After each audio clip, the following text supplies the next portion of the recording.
మహిమాసమాసనమునందు ఆశీనుడు అయిన మా ప్రియమైన తండ్రి యేసయ్య, నీకే స్తుతులు స్తోత్రాలు వందనాలు ప్రభా. అయ్యా, నీ ప్రేమను బట్టి నీ కృపను బట్టి తండ్రి మా అందరిని కూడా ప్రభా కాచి కాపాడి నా ప్రభా ఏ కోతలు జామున నీ పాద సన్నిధిలో చేర్చిన నీ ప్రేమక స్తోత్రాలు వందనాలు ప్రభా. అయ్యా, ఇదిగో తండ్రి నీ బిడ్డలు నా ప్రభా 3 గంటల నుంచి ప్రభా నా తండ్రి అన్ని విషయాలు ప్రభా నా తండ్రి ఆరోగ్యం గురించి, ఆత్మరక్షణ గురించి, నా తండ్రి కుటుంబాల గురించి, నా ప్రభా నా తండ్రి లోకం గురించి, నా ప్రభా ప్రస్తుతానికి జరిగే ప్రతి ఈ భయంకరమైన పరిస్థితులన్నిటిని కొరకు నా ప్రభా అన్ని బిడ్డలు చేసిన ప్రార్థన విజ్ఞాపనలు, విన్నపాలు, ప్రార్థనలు, స్తుతి ప్రార్థనలు, ఆరాధన ప్రార్థనలు, రాకడ ప్రార్థనలు అన్నిటిని కూడా ఆలకించిన తండ్రి స్తోత్రాలు. అయ్యా నా ప్రభా నా తండ్రి, అయ్యా నా తండ్రి, అదే రీతిగా నా ప్రభా నా తండ్రి అయ్యా పాటల్లో నీ తోడు కాపుదలించినందుకే స్తోత్రాలు ప్రభు. శ్వాస ప్రమాణం చేయించినందుకే స్తోత్రాలు ప్రభు. అయ్యా నీ దాసుడు నా తండ్రి బాబీ రత్నవయ్య గారు నా ప్రభా నా తండ్రి, అయ్యా నీ కుమారుడి చేత మీరు నా ప్రభా మీరు బలపరచండి నా తండ్రి. మీ ఆత్మతోటి నింపండి. మా ఆత్మీయ జీవితాలకు అవసరమైన విషయాలు మాతో మాట్లాడండి. అయ్యా ఇదిగో ప్రభా ఈ నెల నా తండ్రి, అయ్యా ఇదిగో ప్రభా 12 దినాల నుండి బిడ్డలు నా ప్రభా నా తండ్రి సప్పులు అనేక విషయాలు పెట్టింటుండగా నా ప్రభా నా తండ్రి వాటిలో ప్రభా నా తండ్రి అయ్యా 2026 ఏప్రిల్ 3వ తారీఖున గుడ్ ఫ్రైడే నా తండ్రి, అయ్యా నా ప్రభా ఈ దినమే ఆనాడు నా ప్రభా మీరు సిలువబడిన దినంగాను నా ప్రభా మీరు ఈ లోకాన్ని విడిచి నా తండ్రి, అయ్యా నా ప్రభా పరలోకానికి వెళ్ళింది నా ప్రభా నా తండ్రి దేవుడుగాను ప్రభా నా తండ్రి పెట్టిన విధానాన్ని బట్టి స్తోత్రాలు వందనాలు. అదే రీతిగా నా ప్రభా ఈ దినం నా తండ్రి, అయ్యా 2026 మార్చి మాసంలో 4వ పునరుద్ధాన దినం వరకు మందను కూడా కాచి కాపాడండి తండ్రి. స్తోత్రాలు వందనాలు అయ్యా. ఈ దినం నా ప్రభా మటలాది వారం నా తండ్రి, అయ్యా 2026 సంవత్సరాల క్రితం మీరు ఈ లోకంలో రక్షకుడిగా వచ్చినటువంటి ఆ దినాన్ని ఇదే మట్లాది వారం దినంగా నా ప్రభా నా తండ్రి అయ్యా జ్ఞాపకం చేసుకుంటున్నాం తండ్రి. నీ స్తోత్రాలు వందనాలు అయ్యా. మేము బ్రతికున్నామంటే నీతిమంతులు అని కాదు ప్రభా పరమ తండ్రి, అయ్యా మాలో నా తండ్రి, అయ్యా మాట, ప్రవర్తన, ఆలోచన, తలంపులు, క్రియలు ప్రభా నిరూపం కలిగిన సుగుణాలు కలిగి జీవించే జీవితం బ్రతుకు నాకు మాకు అందరికీ ఉంచాలన్న ఉద్దేశంతో లోకంలో ఉన్నాం ప్రభా నా తండ్రి. ఇంకా మారవలసిన విషయాలు మా జీవితాల్లో మార్చమని మనవి చేసుకుంటూ తండ్రి, అయ్యా మా ఆత్మీయ జీవితాలకు అవసరమైన విషయాలు నీ కుమారుని ద్వారా మాతో మాట్లాడమని మనవి చేసుకుంటాం. మాట్లాడువారు మీరు కాదు నేను అన్నావు కనుక నీ పరిశుద్ధాత్మతోటి నీ కుమారుని నింపి మా ఆత్మీయ జీవితాలకు అవసరమైన విషయాలు ప్రభా మాతో మాట్లాడమని నీ దాసుని ప్రభా నీ కుమారుని ప్రభా నీ చేతికి అప్పచెబుతున్నాను ప్రభా నా తండ్రి. చేరిన బిడ్డలందరికీ స్తోత్రాలు ప్రభా. ఈ కార్యక్రమం అనుదినం కూడా నడిపిస్తున్న బిడ్డలందరినీ కూడా దీవించి ఆశీర్వదించండి నా ప్రభా నా తండ్రి. కోటిని నా ప్రభా నా తండ్రి స్వరూపుని నా ప్రభా జాన్సన్ ఆరోగ్యాన్ని నా తండ్రి కాపాడండి, తోడై ఉండండి. అందరిని కూడా కాచి కాపాడి ప్రభా దయగలిగిన నష్టానికి మమ్మల్ని అందరిని అప్పు చెప్పుకుంటూ మీ దాసు నీ చేతికి అప్పు చెప్పుకుంటూ ఇక సమాప్తి వరకు మీతోనే ఉంటానని వాగ్దానం చేసిన మా మంచి బోధకుడు అతి త్వరలో మేఘాసీనుడే రానయ్యున్న యేసయ్య పరిశుద్ధ నామములో ప్రార్థించి అడుగుచున్నాను పరమ తండ్రి, ఆమేన్. ఆమేన్. ఆమేన్. హల్లెలూయా. Praise the lord. Thank you so much అన్నారు. ప్లీజ్. ఓకే తమ్ముడు. అందరికీ గుడ్ మార్నింగ్ అండి.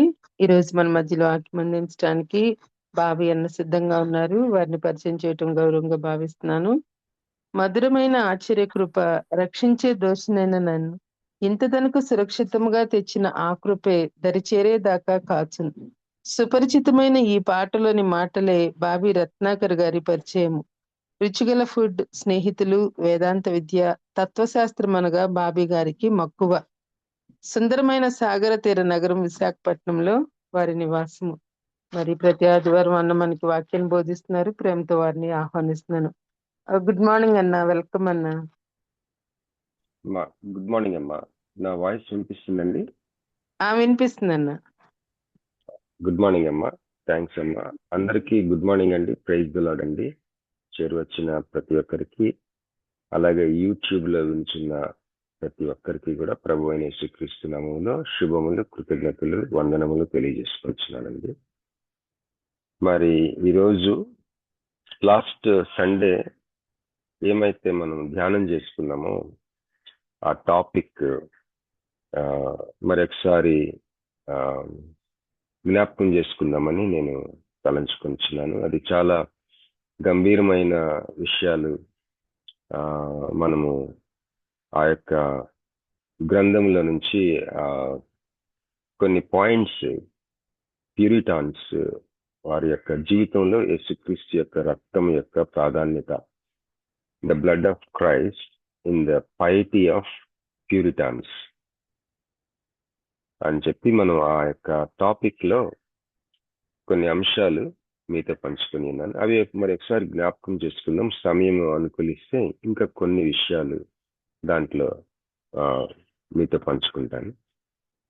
ప్రాముఖ్యంగా ఈరోజు లాస్ట్ వీక్ నేను చెప్పినవి మరి ఒకసారి మనం జ్ఞాపకం చేసుకుందాం అని అనిపించింది. చిన్న ప్రార్థన చేసుకుని మనం ముందుకెళ్దాం. మహాపరిశుద్ధుడా ప్రభువా, నాయన మీ రక్తంలో నన్ను కడగండి ప్రభువా, మమ్మల్ని అందరినీ కనికరించండి.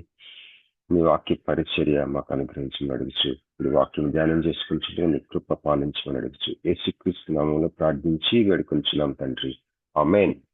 Praise the lord. మరి పోయినసారి మనము హెబ్రీ పత్రిక 12వ అధ్యాయంలో 24వ వచనం చదువుకుందామండి. హెబ్రీ 12:24. దయచేసి చదువుతారమ్మా. కొత్త నిబంధనకు మధ్యవర్తి అయిన యేసునొద్దకును హేబెలు కంటే మరి శ్రేష్టంగా పలుకు ప్రోక్షణ రక్తంనకును మీరు వచ్చి ఉన్నారు. ఆమేన్. ఆమేన్. Thank you sister. ఇప్పుడు ఇక్కడ అంటే ఈ భాగంలో దాదాపు 22 నుంచి మనము యేసుక్రీస్తు ప్రభువుని నమ్ముకొనిన విశ్వాసులంగా మన ప్రస్తుత స్థితి, అసలు మనం ఎక్కడికి వచ్చాం అన్నది రాయబడి ఉంది. ఒకసారి అది చూసుకున్నట్లయితే హెబ్రీ పత్రిక 12:22 నుంచి చూసినట్లయితే, ఇప్పుడైతే సియోను కొండకి మనం వచ్చామని, జీవము గల దేవుని పట్టణమునకు వచ్చామని, అనగా పరలోకపు యెరూషలేమునకు మనం వచ్చామని, వేవేల కొలది దేవదూతల యొద్దకు వచ్చామని, పరలోకమందు వ్రాయబడి ఉన్న జ్యేష్ఠుల సంఘమునకు వచ్చి ఉన్నామని, వారి మహోత్సవమునకు వచ్చామని, అందరి న్యాయాధిపతి అయిన దేవుని యొద్దకు వచ్చి ఉన్నామని, సంపూర్ణ సిద్ధి పొందిన నీతిమంతుల ఆత్మల యొద్దకు వచ్చామని, అలాగే క్రొత్త నిబంధనకు మధ్యవర్తి అయిన యేసునొద్దకు వచ్చామని, హేబెలు కంటే మరి శ్రేష్టంగా పలుకు ప్రోక్షణ రక్తంనకు వచ్చారని. మనం వచ్చి ఉన్న ఎక్కడికి వచ్చామో చాలా స్పష్టంగా ఈ యొక్క మాటల్లో తెలియపరుస్తా ఉన్నారు హెబ్రీ గ్రంథకర్త. ఇక్కడ ఈ రోజుకి మనకి కావాల్సిన పాయింట్ ఏంటంటే, మన ధ్యానానికి అవసరమైన పాయింట్ 24వ వచనంలో, హేబెలు కంటే మరి శ్రేష్టంగా పలుకు ప్రోక్షణ రక్తంలకు. మరి యేసయ్య రక్తము అది ప్రోక్షణ రక్తముగా ఇక్కడ రాయబడి ఉంది. మన మనస్సాక్షిని, హృదయాలని ప్రోక్షించే రక్తం. మరి ప్రతి దినము మనం ప్రోక్షించబడాలి యేసుక్రీస్తు రక్తంతో. మరి నీ జీవితంలో యేసుక్రీస్తు రక్తం చేత నీ హృదయం ప్రోక్షించబడిన అనుభవం నీకుందా అన్న ప్రశ్నకి ఈరోజు వినుచున్న నీవు ఏం జవాబు చెప్పగలవు? ఎవరికి జవాబు చెప్పాలంటే నీకు నీవే చెప్పుకోవాలా, ఎవరికి చెప్పనవసరం లేదు. నీ హృదయము, నీ మనస్సాక్షి, నీ మనస్సు యేసుక్రీస్తు రక్తం చేత ప్రోక్షించబడిందా ఎప్పుడైనా? ఒకవేళ ప్రోక్షించబడితే ఎంతకాలమైంది ప్రోక్షించబడి? తాజాగా నిన్న ప్రోక్షించబడిందా? ఈరోజు ప్రోక్షించబడాలి. ప్రతిదినము ప్రోక్షించబడాలి నీ మనస్సాక్షి, హృదయం. మరి కొన్ని వచనాలు మనం చూసుకొని ఈరోజు ముందుకెళ్దాం. కొన్ని నోట్ చేసుకున్నాను, అవి చదివి వినిపిస్తానండి. హెబ్రీ పత్రిక 9వ అధ్యాయం 13వ వచనం చదువుతానండి. 13-14 చదువుతాను. హెబ్రీ 9:13-14. ఏలయనగా మేకల యొక్కయు ఎడ్ల యొక్కయు రక్తమును మైలపడిన వారి మీద ఆవుదూడ బూడిద చల్లుటయు శరీర శుద్ధి కలిగినట్లు వారిని పరిశుద్ధ పరిచిన ఎడల, నిశ్చయుడగు ఆత్మ ద్వారా తను తాను దేవునికి నిర్దోషినిగా అర్పించుకుని క్రీస్తు యొక్క రక్తము నిర్జీవ క్రియలను విడిచి జీవము గల దేవుని సేవించుటకు మీ మనస్సాక్షిని ఎంతో ఎక్కువగా శుద్ధి చేయను. మనస్సాక్షిని శుద్ధి చేయబడటం అది యేసుక్రీస్తు రక్తం ద్వారా సాధ్యమవుతుందని వాక్యం సెలవిస్తుంది. అలాగే కొన్ని వచనాలు వీటికి సంబంధించి మనకి క్షమాభివృద్ధి కలగటానికి నేను కొన్ని చదువుతానండి. 1వ దినవృత్తాంతములు 12వ అధ్యాయము 33వ వచనం. 1వ దినవృత్తాంతములు 12:33. జబూలూనీయులలో సకల విధమైన యుద్ధాయుధములను ధరించి యుద్ధమునకు పోదగిన వారును యుద్ధపు నేర్పు గలవారును మనస్సునందు పొరపు లేకుండా యుద్ధము చేయగలవారును 50,000 మంది. మరి ఇక్కడ ఈ 1వ దినవృత్తాంతములు 12వ అధ్యాయం 33వ వచనంలో 50,000 మంది గురించి ఒక గుణలక్షణం, వాళ్ళ హృదయము ఎలా ఉంది, వాళ్ళ మనస్సులు ఎలా ఉన్నాయి, మనస్సునందు పరుపు లేకుండా అన్నమాట. దాని అర్థం ఎవరైనా చెప్పగలరండి?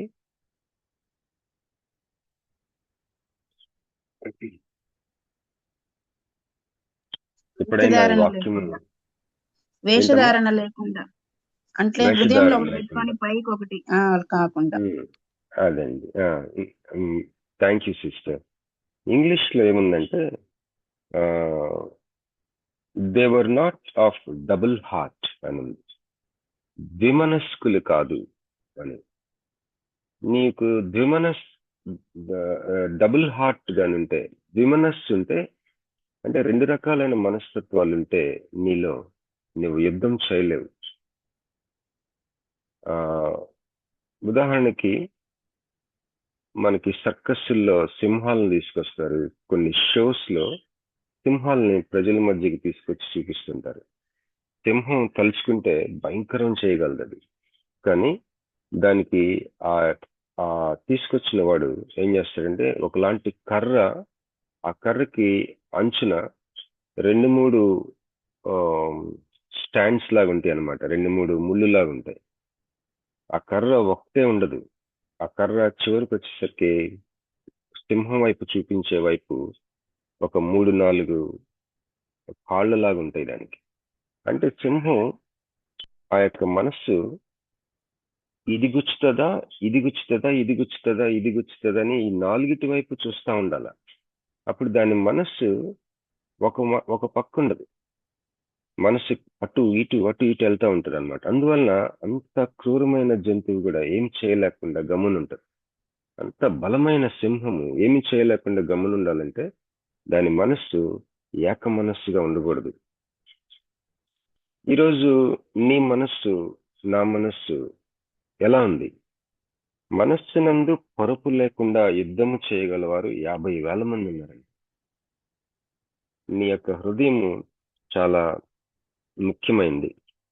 మరి above all God your heart అంటది. అన్నిటికీ మించి నీ హృదయాన్ని కాపాడుకోమని ఉంటది సామెతల్లో. మనస్సునందు పొరపు లేకుండా యుద్ధము చేయగల వారిలో 50 మంది ఉన్నారంట. 50 మందిలో 50,000 మంది ఉన్నారండి. 50,000 మంది ఎలాంటి వాళ్ళు అంటండి? డబుల్ హార్ట్ లేదు వాళ్ళకి, 2 హృదయాలు లేవు వాళ్ళకి. జీవితంలో మనం ముందుకు వెళ్ళినప్పుడు, ఈరోజు మనం రాజకీయ నాయకులను చూసినట్లయితే, ఈవెన్ క్రికెట్ టీం కూడా నాకు ఎప్పుడు అనిపిస్తుంది, అన్ని రకాలైన దేశాలు కలిపిన టీం ఆడుతూ ఉంటారు. వాళ్ళు ఎవరి కోసం ఆడతారు? వాళ్ళ మనసు ఎలా ఉంటుందబ్బా అనుకున్నాను. మాకు చిన్నప్పుడు అట్లా లేదు. ఒక దేశం కోసం ఒక టీం ఆడేవారు. ఆ దేశం కోసం ఆడుతున్నప్పుడు వాళ్ళల్లో మనస్తత్వం వేరుగుంటది. మరి అసలు వేరే వాతావరణం వచ్చేసింది ఇప్పుడు క్రికెట్లో. అలాగే మరి రాజకీయాల్లో ఒక పార్టీ నుంచి ఇంకొక పార్టీకి మారటం అంటే అదొక పెద్ద, ఎప్పుడైనా జరిగేది. మా చిన్నప్పటి నుంచి మేము చూస్తాం. ఇప్పుడు ఎవరిని విడిచిపెడుతున్నారో, ఎవరితో జాయిన్ అవుతున్నారో, ఎప్పుడు ఎవరు ఏ పార్టీల్లో కలిసిపోతారో, ఎప్పుడు ఎవరు ఏ పార్టీని విడిచిపెడతారో అర్థం అవట్లేదు. మా స్పిరిచువల్ ఫాదరు ఒకసారి ఆఫ్రికా దేశంలో ఒక కాన్ఫరెన్స్కి వెళ్ళాను నేను.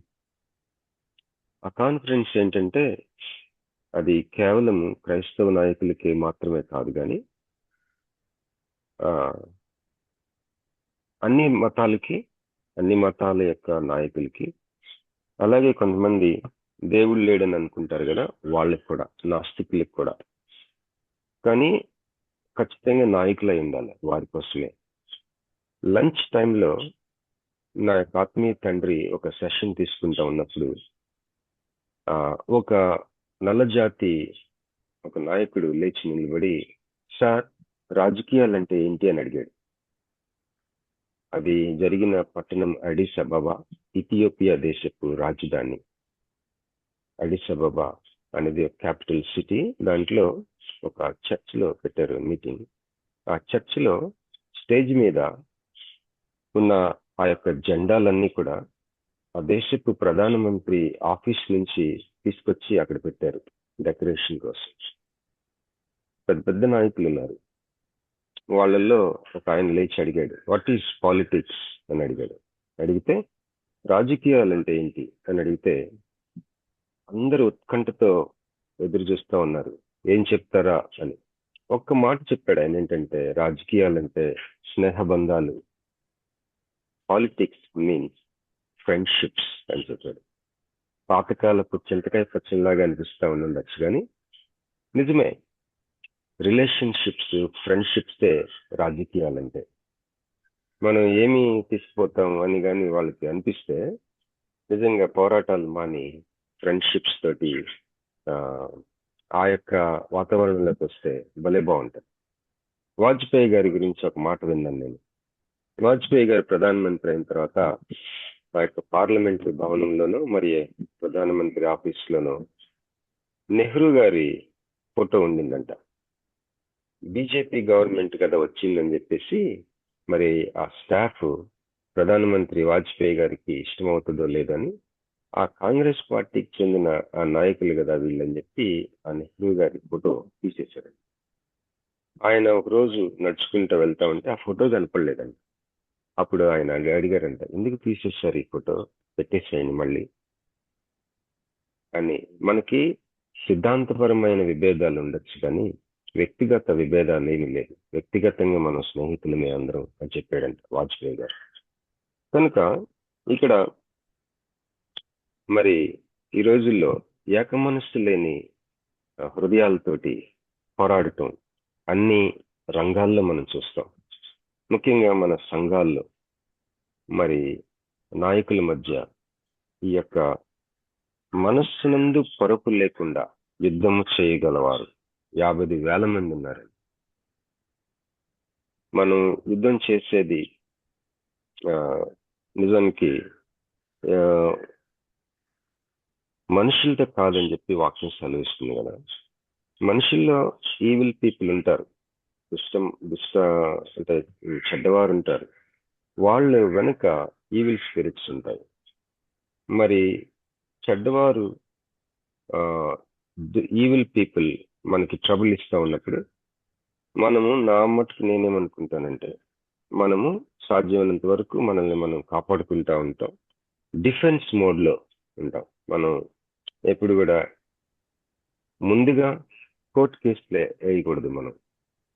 ముందుగా మనం ఎవరి మీద కేసులు వేయకూడదు. వాక్య ప్రకారం కోర్టుకి మనం ముందుగా వెళ్ళకూడదని 1 కొరింథీ పత్రికలో ఉంటుంది. విశ్వాసులంగా ఎవరైనా మన మీద కోర్టుకు వెళ్తే మనము న్యాయంగా మనకి దగ్గర పాయింట్ ఉంటే మనము వాదించుకోవచ్చు. పౌలు మరి తన యొక్క సొంత జీవితంలో కొన్ని వ్యాజ్యాలు తను వాదించుకున్నాడు. చెప్పాలంటే సుప్రీం కోర్టు వరకు వెళ్ళాడు. అపోస్తల కార్యాలు మనం చూసినట్లయితే. అయితే కొంతమంది ఈవిల్ పీపుల్ మనకు ట్రబుల్ ఇచ్చినప్పుడు మనం న్యాయ వ్యవస్థని, పోలీస్ వ్యవస్థని మనము సహాయం తీసుకుని మనల్ని మనం రక్షించుకోవచ్చు. అంతేగాని మనమే అటాక్ చేయకూడదు. ఇది ఫస్టే దాడి చేయకూడదు, ఫస్టే కేసులు పెట్టకూడదు బైబిల్ ప్రకారం. అయితే ఆత్మరక్షణ, మరి మనకి న్యాయ సంబంధమైన రక్షణ, డిఫెన్స్ మనం చేసుకోవచ్చు. మరి మనం పోరాడేది ఈవిల్ స్పిరిట్స్తో. కాబట్టి ముఖ్యంగా ప్రార్థనలో చేసే రక్తాన్ని వేడుకుంటంలో, మరి పశ్చాత్తాపడటంలో, మరి పరిశుద్ధాత్మ సహాయంతో నిజంగా ఈ యొక్క రక్త ప్రోక్షణ అనుభవించడంలో, వీటిల్లో మనం కానీ విజయం సాధించినప్పుడు నిజంగా గొప్ప ఆ, ఆ, ఆ, సంతోషం, గొప్ప విమోచన, గొప్ప దేవునికి మహిమ, మరి దేవుని యొక్క చిత్తం నెరవేర్చడం, ఇవన్నీ కూడా గొప్పగా జరుగుతాయని నేను అనుకుంటాను. ఇంకా కొద్దిగా ముందుకెళ్దామండి. హెబ్రీలకు రాసిన పత్రిక, అది చదివేశాం కదా.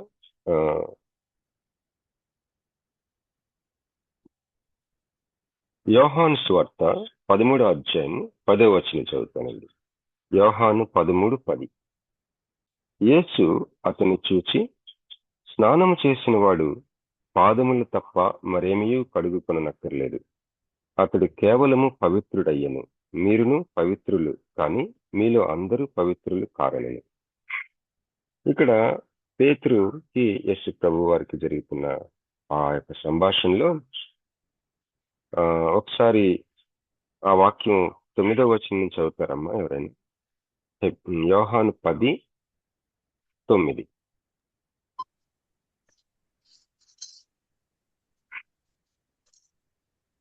నేనే ద్వారమును. అమ్మా సారీ అండి, యోహాను 13:9 అమ్మ. యోహాను సువార్త 13:9.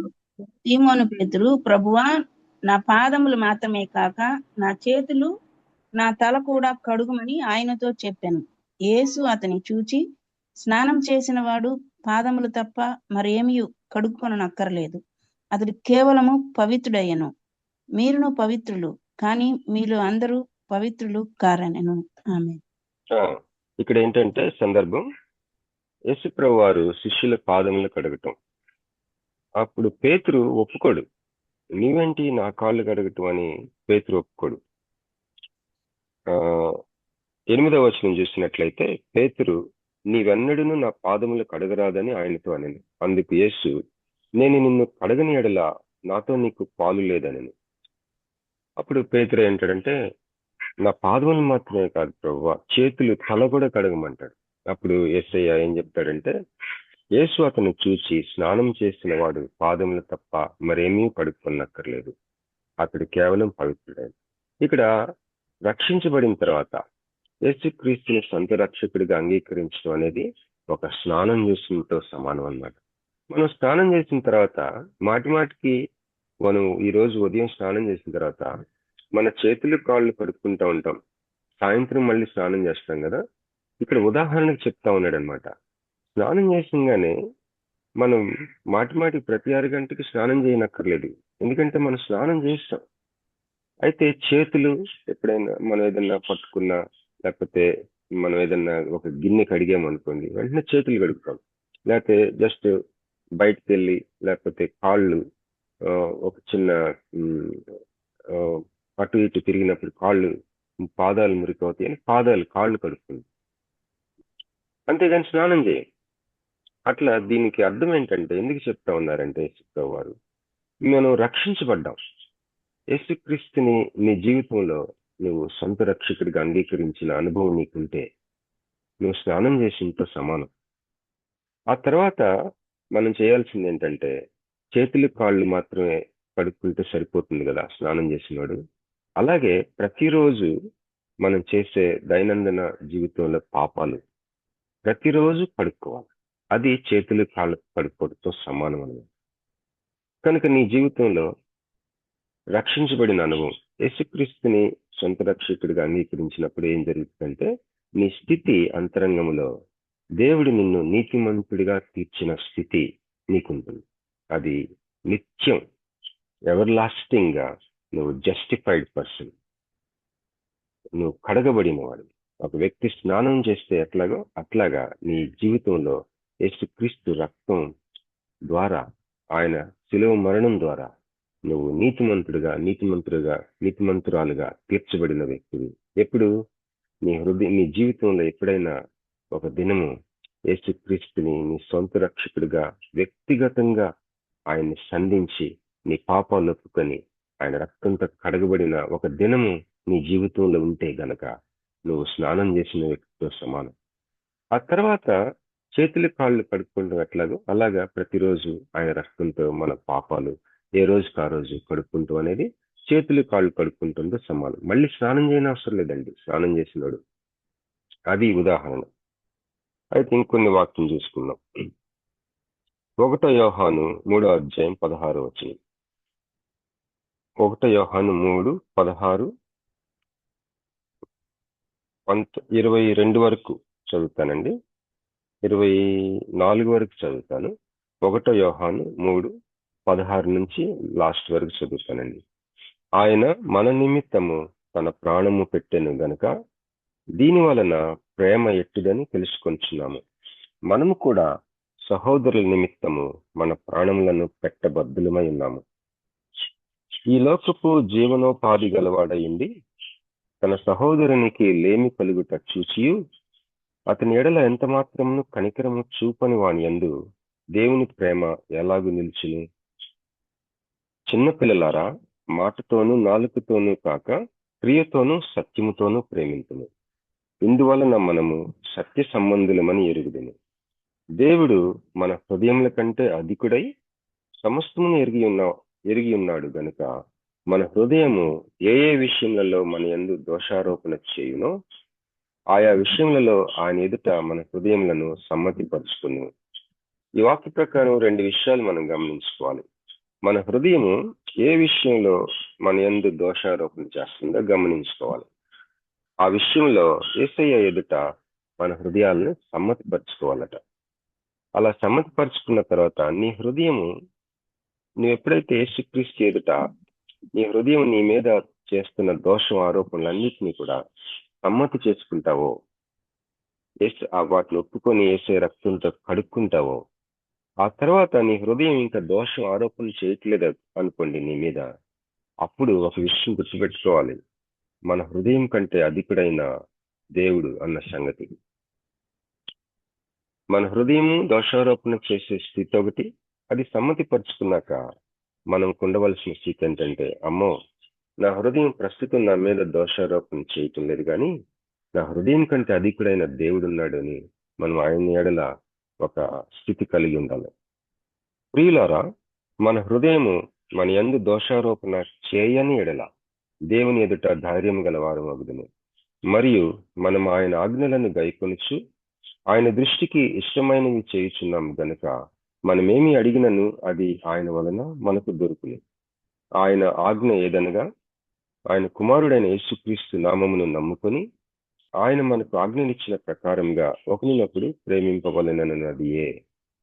ఆయన ఆజ్ఞలను గైకొనువాడు ఆయన యందు నిలిచియుండును, ఆయన వాని యందు నిలిచియుండును.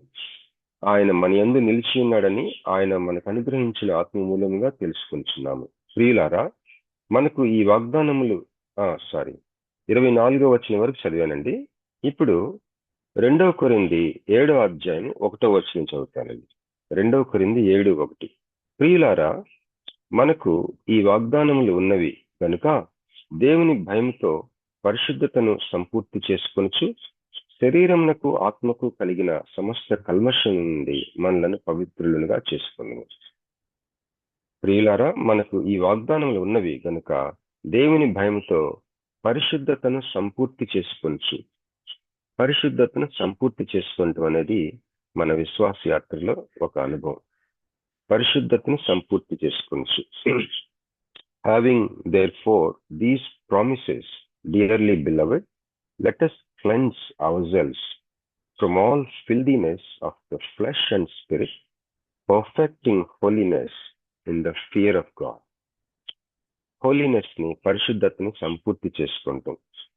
శరీరమునకును ఆత్మకును కలిగిన సమస్త కల్మషం నుండి మనల్ని పవిత్రులుగా చేసుకుందాం. ఈ వాక్యాలు మరి చదవాలని అనిపించింది. ఇంకొక వాక్యం చదువుకుందాం. మనకి చాలా శ్రేష్టమైన, ఇష్టమైన ఈ సమయంలో, ముఖ్యంగా ఈ యొక్క శ్రమల దినాలు మనము పాటిస్తా ఉన్నాం. ఈ ఆదివారం నుంచి ఈరోజు యాక్చువల్గా మటలాదివారం, ఈ రోజు నుంచి హోలీ వీక్ గా మనం ఆచరిస్తూ ఉంటాం. కొన్ని సంఘాల్లో మరి చాలా భక్తి శ్రద్ధలతో ఆచరిస్తూ ఉంటారు. అయితే ఈ సమయంలో చాలా మంచిగా మనకి జ్ఞాపకం చేసుకోవడానికి ఉపయోగపడేది యెషయా గ్రంథము 53వ అధ్యాయం. దయచేసి చదువుతారమ్మా. యెషయా 53 కొన్ని వచనాలు మనం చదువుకున్నాం. ఎవరైనా చదువుతారమ్మా? మేము తెలియచేసిన సమాచారము ఎవడు నమ్మెను? యెహోవా బాహువు ఎవనికి బయలుపరచబడెను? లేత మొక్కవలెను, ఎండిన భూమిలో మొలిచిన మొక్కవలెను అతడు ఆయన ఎదుట పెరిగెను. అతనికి స్వరూపమైనను సొగసైనను లేదు. మనం అతని చూచి ఒక్క నిమిషం సిస్టర్. Thank you sister. ఒక్క క్షణం. ఇక్కడ 1-2 వచనాలు సహోదరి చదివి వినిపించారు కదా. యెషయా 53, 1-2. మేము తెలియజేసిన సమాచారము ఎవడు నమ్మెను? యెహోవా బాహువు ఎవనికి బయలుపరచబడిను?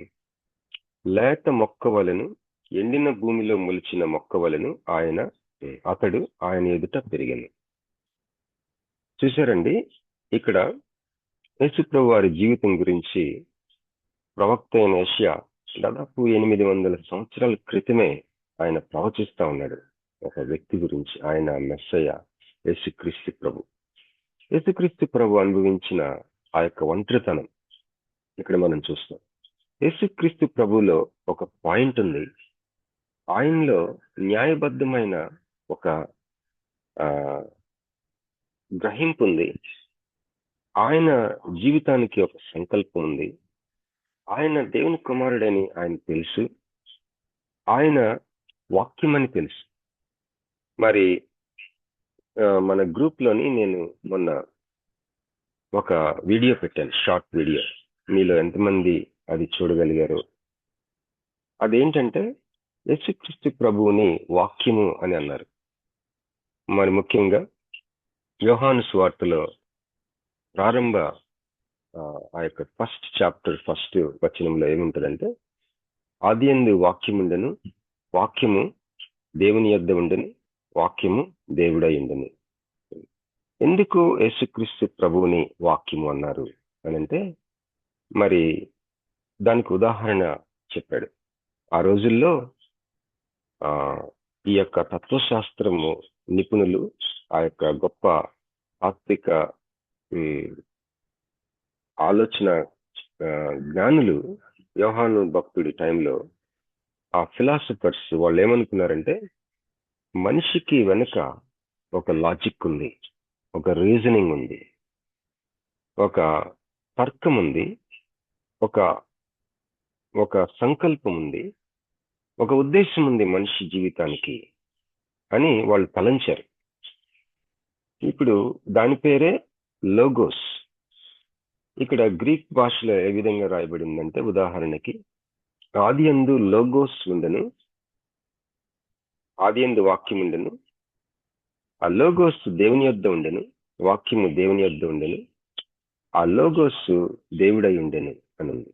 ఇంకా చివరికి వస్తే, కిందకి వస్తే 14 వచ్చిన అనుకుంటా, ఆ లోగోస్ శరీరధారి అయి మన మధ్య వసించను. ఆ వాక్యము శరీరధారి అయి మన మధ్య వసించను. లోగోస్ అనగా రీజనింగ్, లాజిక్.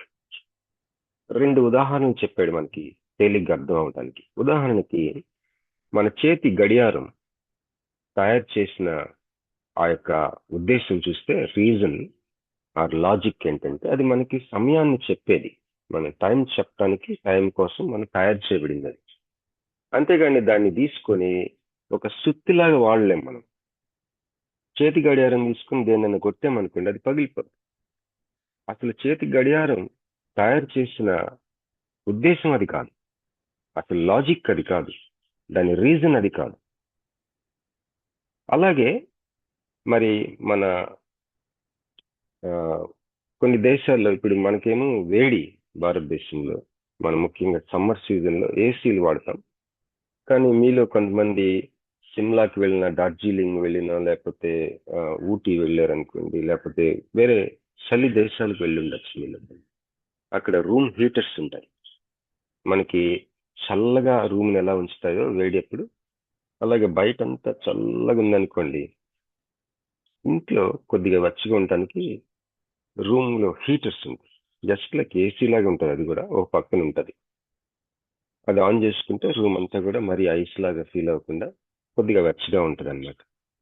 ఆ రూమ్ హీటర్ని ఒక ఎగ్జాంపుల్ గా చెప్పాడు. ఈ యొక్క లోగోస్ ని, వాక్యము, ఎందుకు యేసు ప్రభువుని వాక్యం అన్నారు అన్నది అర్థం చేసుకోవడానికి. ఆ రూమ్ హీటర్ ని మనం ఎందుకు వాడతాం? రూమ్ ని వెచ్చగా చేసుకోవడానికి, అంతేగాని దాని మీద వంటలు చేసుకోవడానికి. ఒకవేళ వంట చేసుకున్నాం అనుకోండి, దాని మీద పొగలు వచ్చేసి రూమ్ తగలబడచ్చు కూడా. అలాగే మానవుని కోసం ఈ హీటర్ కి, రూమ్ హీటర్ కి ఒక ఉద్దేశం ఉంది, ఒక ఆలోచన ఉంది. ఎందుకు తయారు చేయబడిందో, ఎలా ఉండాలో ఒక విషయం ఉంది దాని వెనక. అలాగే చేతి గడియారము ఎందుకు తయారు చేయబడింది, అసలు దాని ఉద్దేశం ఏంటి, దాని తీరుతెన్నులేంటి, దాని యొక్క ఉనికికి ఒక రీజనింగ్ ఉంది, ఒక ఉద్దేశం ఉంది, ఒక ఆలోచన ఉంది. అలాగే మనిషి యొక్క ఉనికికి ఒక రీజన్, ఒక లాజిక్ ఉంది అని నమ్మారు యోహాన్ భక్తుల సమయంలో. గొప్ప గొప్ప వేదాంతులు, జ్ఞానులు నమ్మారు. అప్పుడు వారికి చెప్తా ఉన్నాడు యోహాను, మీరు ఏదైతే మనిషి ఉనికి వెనుక ఒక రీజనింగ్ ఉంది, ఒక లాజిక్ ఉంది అని మీరు నమ్ముతున్నారు కదా, అది ఒక అంశం కాదు, ఒక విషయం కాదు, అది ఒక వ్యక్తి. ఆయన పేరు యేసు ప్రభు. ఆ లాజిక్, ఆ యొక్క రీజనింగ్, మరి ఆ వాక్యము శరీరాన్ని ధరించుకొని మన మధ్య నివసించింది అని చెప్పాడు. చరిత్రని ఒక ఊపాడు. మానవ చరిత్రలో ఉలిక్కిపడే ఒక అధ్యాయం యోహాను సువార్త 1వ అధ్యాయం. ఆదియందు వాక్యముండెను, వాక్యము దేవుని యొద్ద ఉండెను, ఆ వాక్యము దేవుడయిందెను. ఆదియందు లోగోస్ ఉండెను, లోగోస్ దేవుని యొద్ద ఉండెను, ఆ లోగోస్ దేవుడై ఉండెను. ఆ లోగోస్ శరీరధారి అయి మన మధ్య వసించి యేసుక్రీస్తు. ఇక్కడ ఇదంతా ఈ యొక్క మానవ ఉనికికి ఆధారము, రీజనింగ్, లాజిక్ అయిన యేసుక్రీస్తు ప్రభు శరీరాన్ని ధరించుకొని లోకానికి వచ్చినప్పుడు ఎవరికి అర్థమైంది ఇది అని అడుగుతున్నాడు. యెషయా ప్రవక్త 53వ అధ్యాయం 1వ వచనంలో, మేము తెలియచేసిన సమాచారం ఎవడు నమ్మెను, యెహోవా బాహువు ఎవనికి బయలుపరచబడదు. ఈ రోజుల్లో ఎటువంటి సమస్య లేకపోయినా సరే, మన మనసులో ఉండే మెంటల్ బ్లాక్స్ వల్ల మనం ఫ్రీగా ఉండలేం, కొన్నిటిని అంగీకరించలేం, సంస్కృతిని మనము దాటి బయటకు వచ్చి ఆలోచించలేం. యేసు ప్రభు మనకిచ్చిన ఆజ్ఞలు, గ్రేట్ కమిషన్ ఒకటి, మరి కల్చరల్ మ్యాండేట్ ఒకటి. సంస్కృతిని మరి ప్రభావితం చేసి మార్చవలసిన ఒక పిలుపు నీకుంది. మరి ఇడాస్ కడర్ అని మన జీవితంలో, ఇడాస్ కడర్ అన్నది మన జీవితంలో మనం వినిన ఒక జీవిత గాథ. ఇడాస్ కడర్ అంటే ఎవరంటే ఒక క్రైస్తవ నాయకురాలు, ఆమె వైద్యురాలు. ఆమె సిఎంసి వెల్లూరు. ఈ రోజుల్లో అందరూ కూడా ఆరోగ్య సమస్య తీవ్రమైనప్పుడు మరి శ్రేష్టమైన వైద్యం, ఇంకా ఉన్నతమైన వైద్యం కావాలి, మరి చాలా ఎక్కువ మనకి మంచి వైద్యం కావాలి అనుకున్నప్పుడు మనకి గుర్తుకొచ్చేది ఒకటే మన దేశంలో, వెల్లూరు హాస్పిటల్, సిఎంసి వెల్లూరు. దాన్ని స్థాపించిన ఒక గొప్ప భక్తురాలు, వైద్యురాలు, మిషనరీ డాక్టర్ ఆమె ఇడాస్ కడర్. ఆమె వచ్చిన సమయాల్లో అక్కడ సంస్కృతి ఏంటంటే, డెలివరీ, గర్భం ధరించిన స్త్రీలకి కాన్పు చేయాలంటే వైద్యుడు ఖచ్చితంగా, వైద్యురాలు కానీ ఆ యొక్క కాన్పు చేసే వ్యక్తులు స్త్రీలై ఉండాల. లేకపోతే ఆ గర్భిణీ స్త్రీ చచ్చిపోయినా పర్వాలేదు, కానీ వేరే మగవాడు డాక్టర్గా ఉంటే ఆ వ్యక్తి దగ్గరికి వెళ్ళి డెలివరీ చేయడానికి వీల్లేని సంస్కృతి. ఈరోజు వైజాగ్లో గైనకాలజిస్టులు, జెంట్స్ చాలా మంది ఉన్నారు. జిల్లా పరిషత్ జంక్షన్ లో ఐవీఎఫ్ సెంటర్స్ నడిపేది జెన్సే. కృష్ణ హాస్పిటల్ అని ఉంటుంది. నేను వైజాగ్ వచ్చి దాదాపు 35 years పైన అవుతుంది. అప్పుడే ఉంది వాళ్ళ ఫాదర్ డాక్టర్ గైనకాలజిస్ట్. ఎక్కడెక్కడి నుంచో ఆయన చేయి మంచిదని వస్తారు, అక్కడ ఆయన ద్వారా కాన్పు చేయించుకుంటారు. కానీ ఈ యొక్క సంస్కృతిని మార్చింది ఒక వనిత, ఆమె పేరు ఇడాస్కడర్. వాళ్ళ ఫాదర్ని ఒప్పుకోలేదు, లేకపోతే అక్కడ సంస్కృతిని ఎట్లా మార్చిందంటే ఆమె ఒక వైద్య కళాశాల పెట్టింది, మరి హాస్పిటల్ పెట్టింది. మరి ఆమె జీవితాన్ని సమర్పించుకొని వచ్చి వైద్యం చేసింది. చివరికి అనేక మంది జెంట్స్ ని, పురుషుల్ని వైద్యులుగా కూడా మార్చుతా ఉంది. ఈరోజు మార్చింది. ఈరోజు సంస్కృతి ఒకప్పుడు లేడీస్ ని మాత్రమే కాన్పులు చేయాలన్న సంస్కృతి మారి ఇప్పుడు జెంట్స్ గైనకాలజిస్టులుగా గర్భిణీ స్త్రీలకి వైద్యం చేసేది పురుషులు ఎంతో మంది ఉన్నారు మన దేశం. మరి సంస్కృతిని మార్చడంలో మన క్రైస్తవులు చేసిన ఆ యొక్క గొప్ప కాంట్రిబ్యూషన్ విద్యలో, ఎడ్యుకేషన్లో అవ్వచ్చు, విద్యలో అవ్వచ్చు. ఉదాహరణకి గుంటూరు ఏసీ కాలేజ్, మరి ఆంధ్ర క్రిస్టియన్ కాలేజ్, మరి అలాగే విజయవాడలో క్యాథలిక్స్ది లోయోలా కాలేజీలో నేను చదివాను డిగ్రీ. మరి మెడ్రాస్ క్రిస్టియన్ కాలేజ్, ఎన్నో విద్యలో ఎన్నో ఉన్నాయి. ఎంతో చరిత్ర ఉంది క్రైస్తవ మిషనరీలు ఈ విద్యలో మన దేశంలో చేసిన సంస్కృతిని మార్చిన తీరు. అలాగే వైద్యంలో మన దేశ సంస్కృతిని మార్చిన తీరు. మరి వ్యాపార రంగాల్లో అవ్వచ్చు, ఎన్నో విషయాల్లో. మరి స్త్రీ ఒకప్పుడు సతీ సహగమనం ఉండేది. ఆ యొక్క సతీ సహగమనాన్ని చాలా మరి ముఖ్యమైన పాత్ర పోషించిన మిషనరీ విలియం కేరీ, కల్కటా ఆ ఏరియాలో. మరి మదర్ తెరీసా హోమ్ని మీరు ఎంతమంది విజిట్ చేశారో నాకు తెలియదు, కానీ నేను చూశాను ఆ ఏరియాకి వెళ్ళి. అక్కడ ఇప్పటికీ కూడా ఫుట్పాత్ డ్వెల్లర్స్ ఉంటారు. మీలో ఫుట్పాత్ డ్వెల్లర్స్ అంటే మీలో ఎంతమందికి తెలుసు నాకు తెలియదు, కానీ కలకత్తా వెళ్ళి చూడాలి. మీరు దయచేసి వెళ్ళండి, మదర్ తెరీసా హోమ్ని విజిట్ చేయండి. ఆ చుట్టుపక్కల ఈ రోజుకి కూడా పేదలు, ఇల్లు లేనోళ్ళు ఫుట్పాత్ మీద అలా పడుంటారు.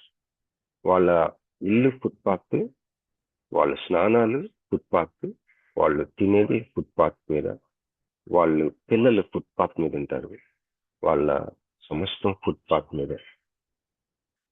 పాత గోనె పట్టలతోటి ప్లాస్టిక్ గోనె పట్టలతోటి కట్టుకొని ఉంటారు వాళ్ళ సామాన్లు, వాళ్ళ దుప్పట్లు, వాళ్ళ యొక్క పాత్రలు, వాళ్ళవన్నీ కూడా. ఈ రోజుల్లోనే అలా ఉందంటే మదర్ తెరీసా వచ్చినప్పుడు ఎలా ఉంటుంది ఆ ఏరియా అనిపించింది. ఆమె ఆ యొక్క సెంటర్లోకి వెళ్ళినప్పుడు మేడ మీద ఆమె నివసించిన గది ఉంటుంది, చిన్న గది. ఒక మంచం, చిన్న మంచం, ఒక బెంచ్, ఒక టేబుల్, ఒక కుర్చీ. అది సందర్శకుల కోసం ఓపెన్ గా ఉంచుతారు. ఒకలాంటి ఐరన్ రాడ్స్ తో అది క్లోజ్ చేసిన డోర్ ఉంటది. అంటే దాంట్లో నుంచి మనం చూడొచ్చు బయట నుంచి. అక్కడ బయట ఒక బోర్డు ఉంటది. 47 సంవత్సరాలు ఆ గదిలో ఉందంట ఆమె. 47 సంవత్సరాలు. ఆ టేబుల్ మీద రాసింది. ఈ టేబుల్ మీద కొన్ని వేల ఉత్తరాలు రాసిందంట ఆ టేబుల్ మీద ఆమె. మళ్ళీ యెషయా గ్రంథం 53 ఆమె ఎంత ప్రభావితం చేసింది ఆ ప్రాంతంలో, సంస్కృతిని మార్చింది. యేసుక్రీస్తు ప్రభు ఈ లోకానికి వచ్చినప్పుడు ఆయన ఎవ్వరు నమ్మలా. మన జీవితంలో కూడా మనం కొన్ని స్టెప్స్ తీసుకుంటున్నప్పుడు మనల్ని ఎవరు నమ్మరు. మా నాన్నగారు ఎంఏ బిఈడి చేశారు ఆ రోజుల్లో.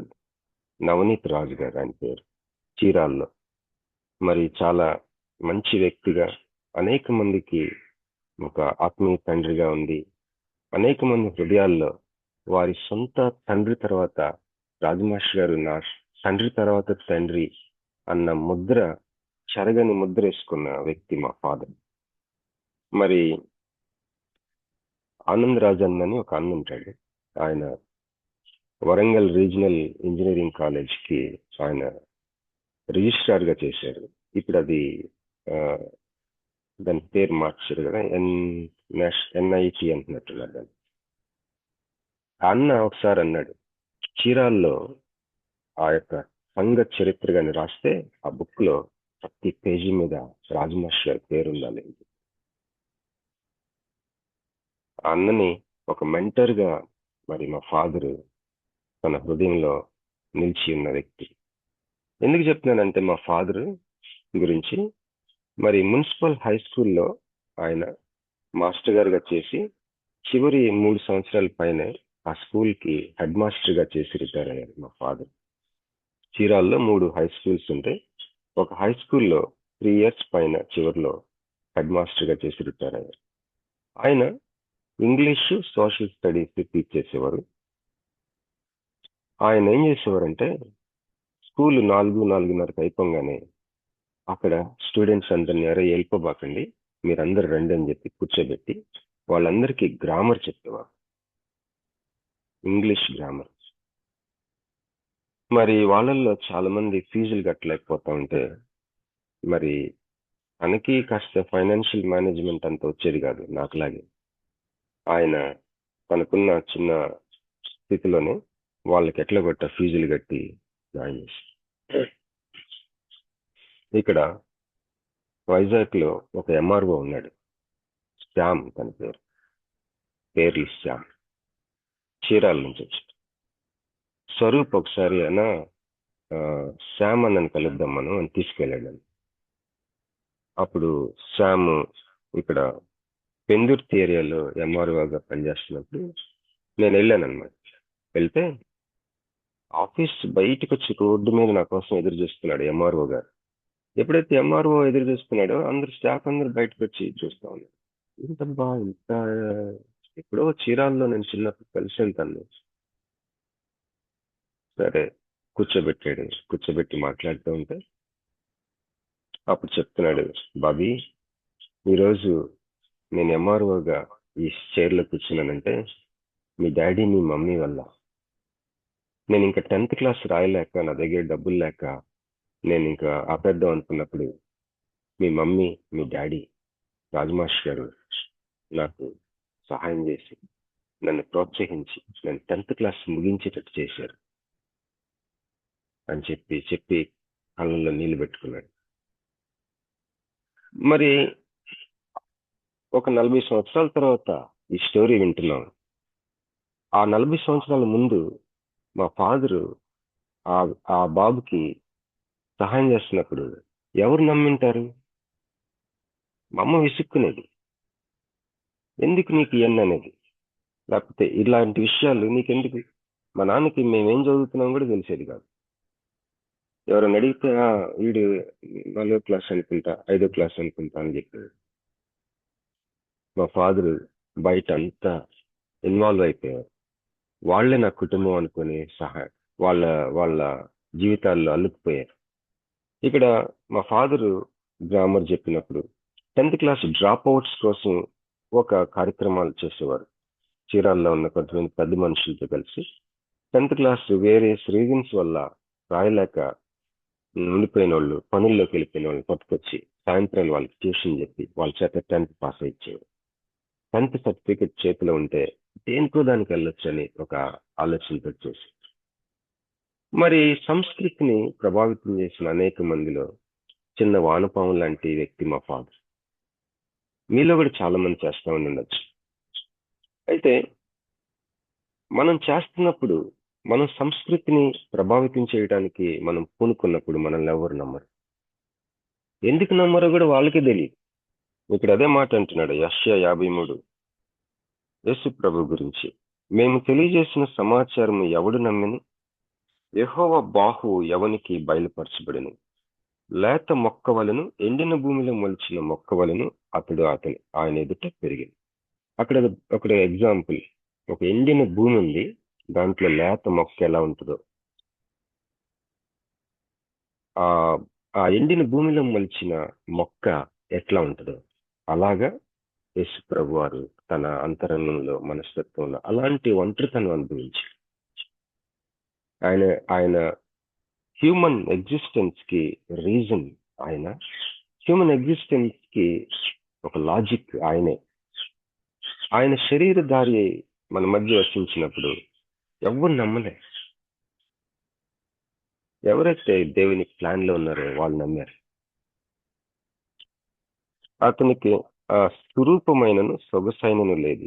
మనం అతన్ని చూచి అపేక్షించినట్లుగా అతని యందు స్వరూపం లేదు. అతడు తృణీకరింపబడిన వాడును. ఆయన తృణీకరించబడటం ఎప్పుడైనా అనుభవించారా? నేను చాలాసార్లు అనుభవించాను. తృణీకరించడం అంటే తీసవతలు పడేసినట్టుగా ఉంది. మనుషుల వలన విసర్జింపబడిన వాడుగా. ఏదన్నా అవసరం ఉంటే నిజంగా మనం తృణీకరించబడటానికి ఏదైనా కారణం ఉంటే అనుకోవచ్చు. ఏ కారణం లేకుండా తృణీకరించబడటం చాలా కష్టంగా ఉంటుంది. మనుషుల వలన విసర్జింపబడిన వాడును, వ్యసనాక్రాంతుడుగాను, వ్యాధిని అనుభవించిన వాడుగాను, మనుషులు చూడనొల్లని వాడుగాను ఉండను. అతడు తృణీకరింపబడిన వాడు కనుక మనం అతనిని ఎన్నిక చేయి.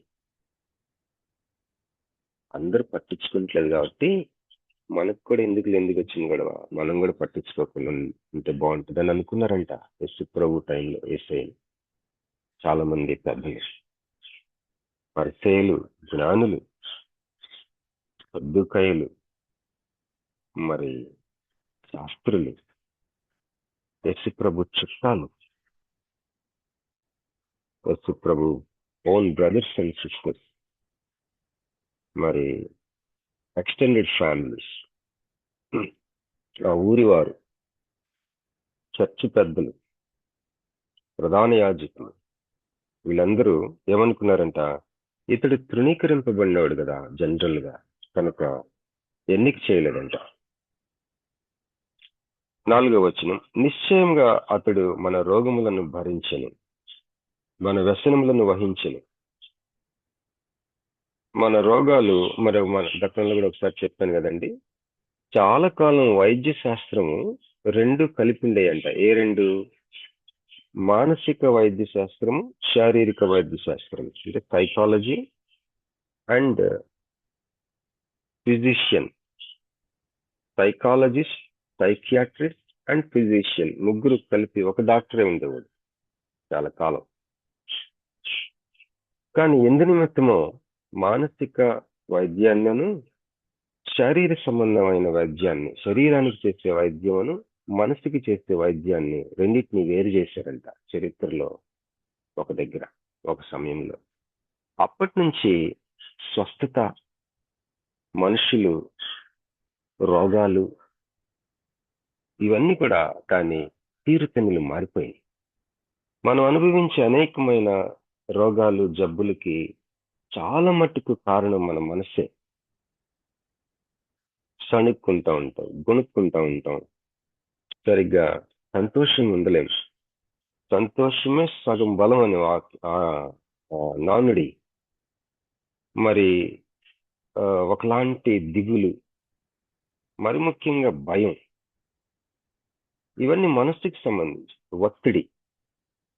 నేను ఒక కంపెనీకి వెళ్ళాను, చాలా కాలమైంది. ఆ కంపెనీ యజమానిని నేను మీట్ అయ్యి, సార్ మీరు అలాగే ఉన్నారు, ఏంటి రహస్యము, మీరు వాకింగ్కి వెళ్తున్నారా, రోజు ఎక్సర్సైజ్ చేస్తున్నారని అడిగితే అతను అంటున్నాడు, సార్ ఇంత పెద్ద కంపెనీ నడపటానికి దానికి ఉండే స్ట్రెస్ నన్ను సన్నగా ఉంచుతుంది సార్ అంటున్నాడు.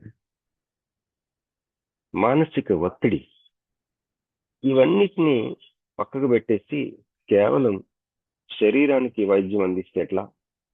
ఇంకా చెప్పాలంటే మనం ఒప్పుకోకుండా ఉండిన పాపాలు మన ఆరోగ్యం మీద ప్రభావితం చూపిస్తాయి.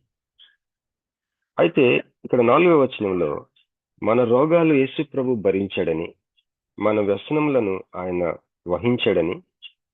వ్యసనం అంటే ఏంటండి? గుర్తుపెట్టుకుందాం.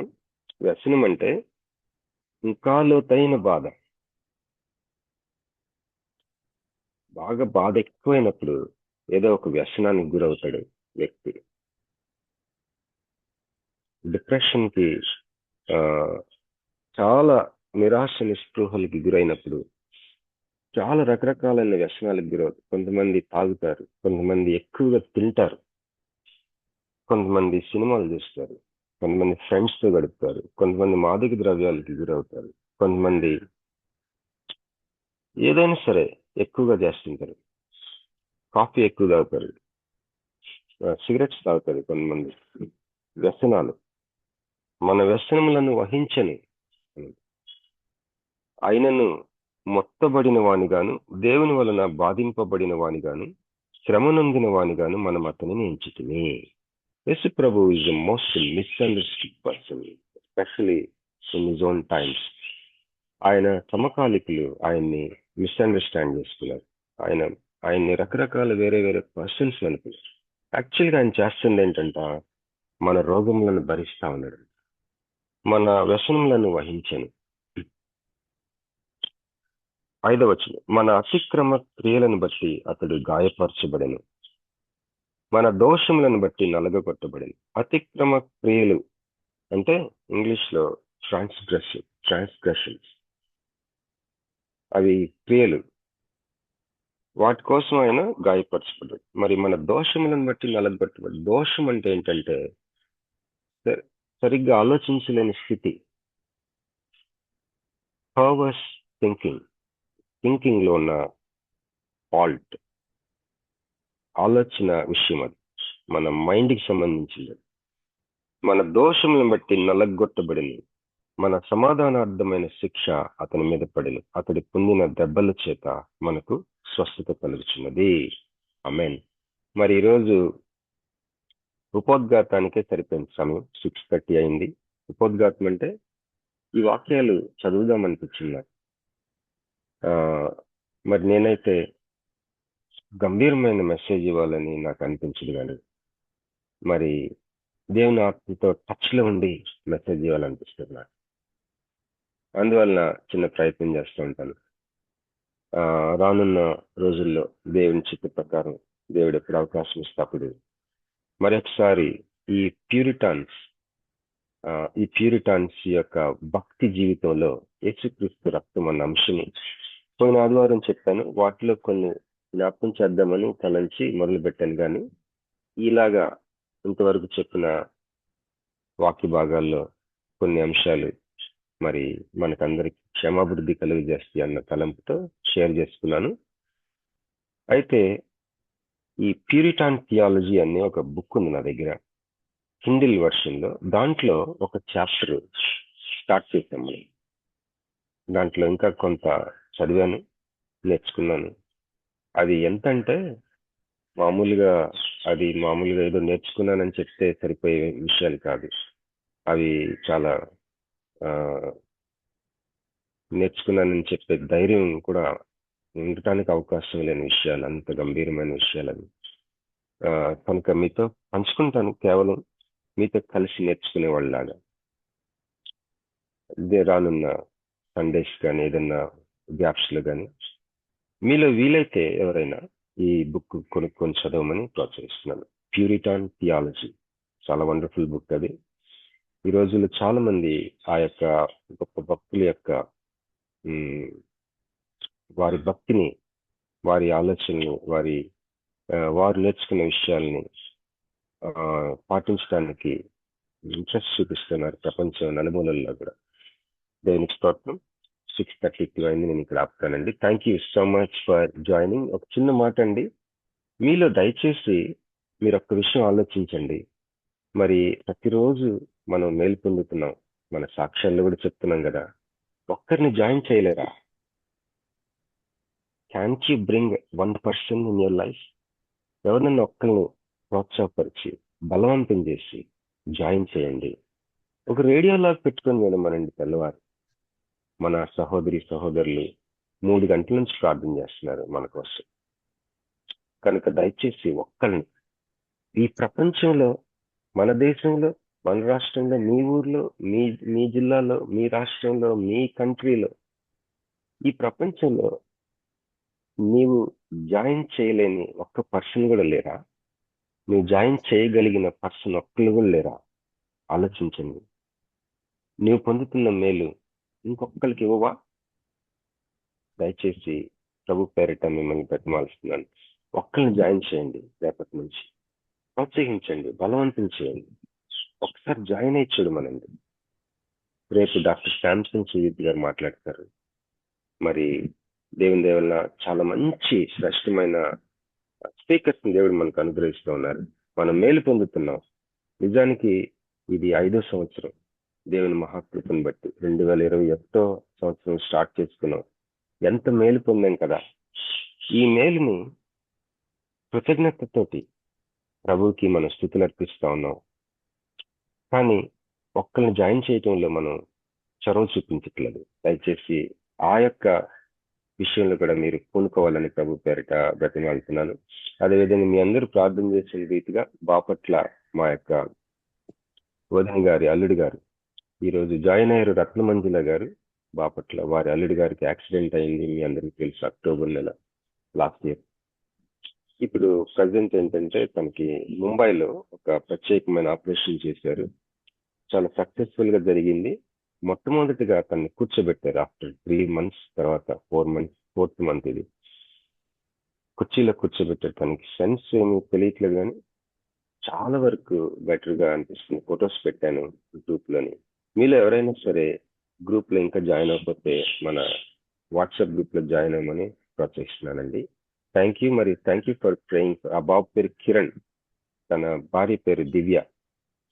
దివ్య వాళ్ళ మదరు రత్నమంజుల గారు మన మధ్యలో జాయిన్ అవుతారు.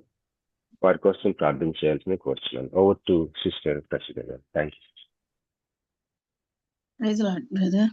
ఇప్పటి వరకు హెబ్రీ పత్రిక 12వ అధ్యాయము 24వ వచనం వాక్య పరిచయం చేసిన బాబీ గారికి కృతజ్ఞతలండి. మన హృదయము అనుదినము యేసు ప్రోక్షణ రక్తంతో శుద్ధి చేయబడాలి. మన మనస్సాక్షి శుద్ధి చేయబడాలి. ద్విమనస్సు మనలో ఉండకూడదు. మనము జ్ఞాన స్నానం పొందిన తర్వాత మనం పవిత్రులం. అలా అని మనము సైలెంట్ గా ఉండకుండా అనుదినం కూడా మన పాపాలు ప్రభు సన్నిధిలో ఒప్పుకొని పవిత్రులం అవ్వాలి.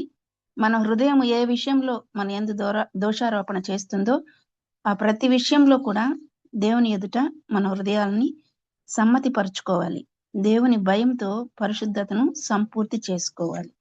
అద్భుత వాక్య పరిచయం చేసిన బాబీ గారికి విపిఎఫ్ ఫ్యామిలీ తరపున కృతజ్ఞతలండి. ముగింపు ప్రార్థన మరియు ఆశీర్వాదం ఇవ్వవలసిందిగా పాస్టర్ తిమోతి గారిని మనవి చేస్తున్నానండి.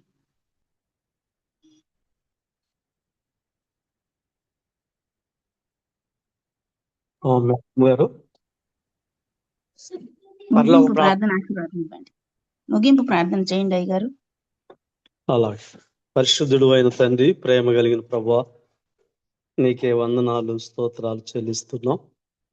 ఈరోజు బాబీ రత్నాకర్ గారిని నిలవబెట్టుకొని ఆధ్యాత్మిక విషయాలు ఎన్నో బలపరిచే సంగతులు మాతో మీరు మాట్లాడినందుకు వందనాలు. వారి పరిచర్యను, వారి కుటుంబాన్ని మీరు దీవించి ఆస్వాదించండి.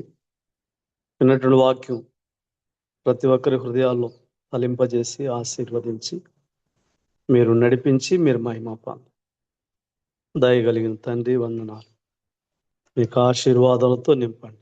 ప్రభువును రక్షకుడైన యేసు దివ్య నామంలో అడిగి వేడుకొనుచున్నాము తండ్రి.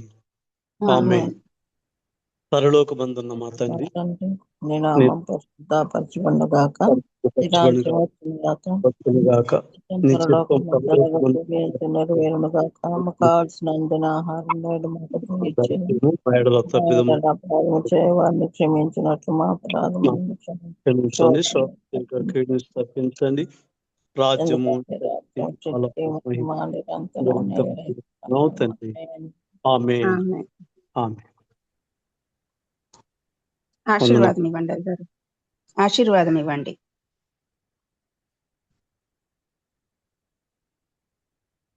పాస్టర్ తిమోతి గారు ఆశీర్వాదం ఇవ్వండి.